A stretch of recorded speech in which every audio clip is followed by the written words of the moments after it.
And that's when the nightmare became a reality.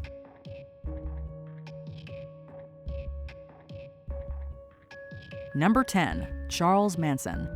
In the late 60s, a cult known as the Family began operating in San Francisco. Over the years, its leader, Charles Manson, would order his members to end the lives of plenty of people. Living is what scares me. Dying is easy. Although he was arrested several times during his cult reign, his most serious crimes did not occur until 1969. In an interview with MSNBC, Manson said he wouldn't feel a thing if he hurt the interviewer. He also denied being involved in any of the crimes they accused him of. I did not break the law. Jesus Christ told you that 2,000 years ago. And that is when he said one of his most chilling quotes. Believe me, if I started murdering people, there'd be none of you left. Manson was sentenced to life in prison in 1972. Number 9, Albert Fish. When you've tried all other thrills, what's left? Fish reportedly began to enjoy pain at a young age after being exposed to brutality. In 1890, he moved to New York, and that is when he would begin to carry out his crimes against many children. Fish could have easily passed for someone's grandfather, but this was not your average grandfather. A 6-year investigation was launched when Fish ended a young life and later sent an anonymous letter to the mother describing what he had done. It took me 9 days to eat her entire body. He confessed to his crimes upon his arrest and smiled during the gruesome, detailed descriptions of his acts. In 1936, he was executed by electrocution and said that he was looking forward to the thrill. Fish had even been looking forward to his electrocution. It'll be the supreme thrill, the only one I haven't tried. Number 8, Ian Brady. Ian Brady was a part of a boyfriend-girlfriend duo who carried out various crimes around Manchester between 1963 and 1965. According to his girlfriend, he first talked about ending someone's life in 1963. That same year, the couple finished off their first victim. Outwardly a normal couple, they became serial killers.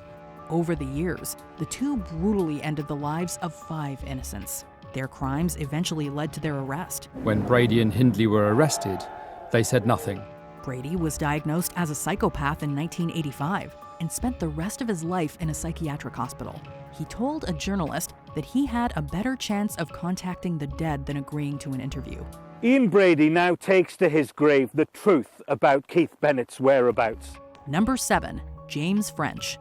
Born in 1936 in Illinois, James French ended the life of a motorist after he asked him for a ride.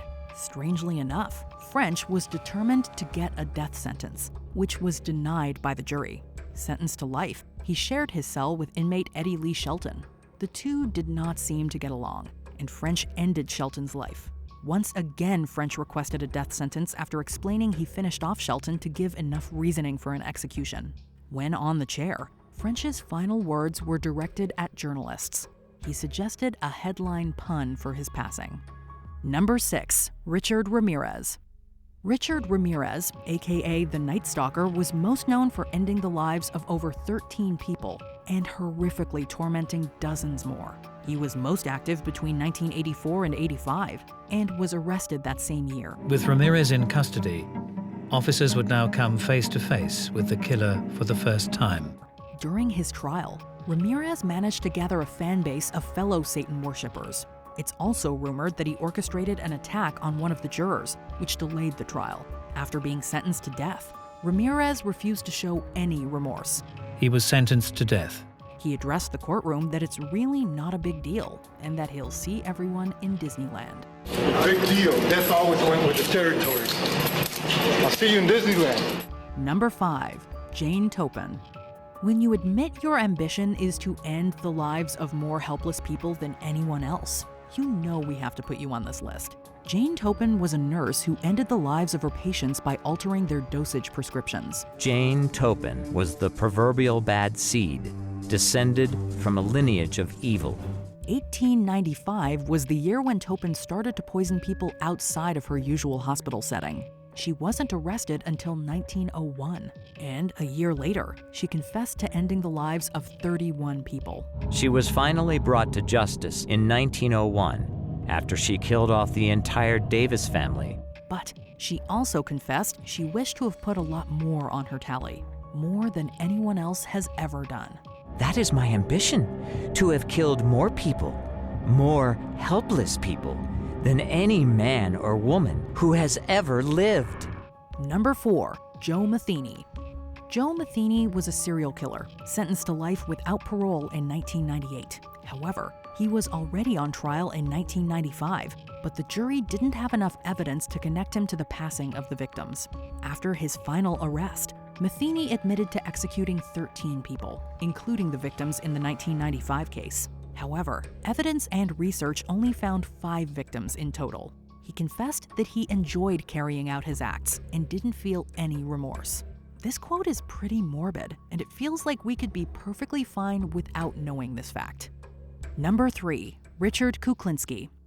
Richard Kuklinski, aka the Iceman, was described as someone who took people's lives for profit. He got his nickname after he froze one of his victims in order to try to divert law enforcement from determining the time of their passing. Kuklinski had frozen the body in an industrial freezer. This was the murder that earned him the name of Iceman. Kuklinski gave several interviews after his crimes and confessed to having caused the death of up to 200 men. Approximately, we'll go with more than 100. He admitted he liked the hunt and the challenge, which was more important to him than the actual criminal act. He even got a thrill out of having more odds against him because it gave him an opportunity to figure out how he'll carry out his act. Number 2, Jeffrey Dahmer. Last before least, it's the serial killer that ended the lives of 17 men between 1978 and 1991.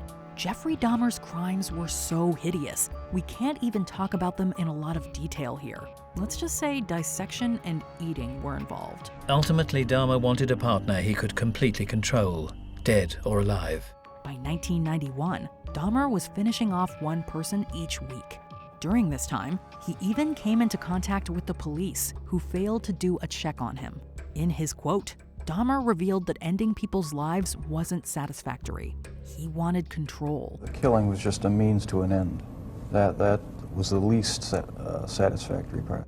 In his words, he wanted to create living zombies out of his victims. I tried to create living zombies.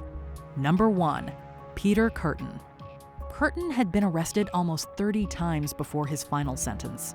His criminal acts were especially gruesome, so much so that they were recounted in a book called The Sadist, which is considered a criminology classic. She believed him, 47-year-old Peter Curtin, to be the vampire. It's reported that by the time he was 10, Curtin ended the lives of 2 of his classmates. From committing petty crimes to brutal acts since he was little, Curtin was eventually sentenced to death and executed in 1931. Curtin was sentenced to death. He expressed remorse for his crimes. Just before he passed, he asked his psychologist whether he would still be able to hear the aftermath after he loses his head. To make things more creepy, he added that this would be the ultimate pleasure. This, he explained, would give him a final pleasure.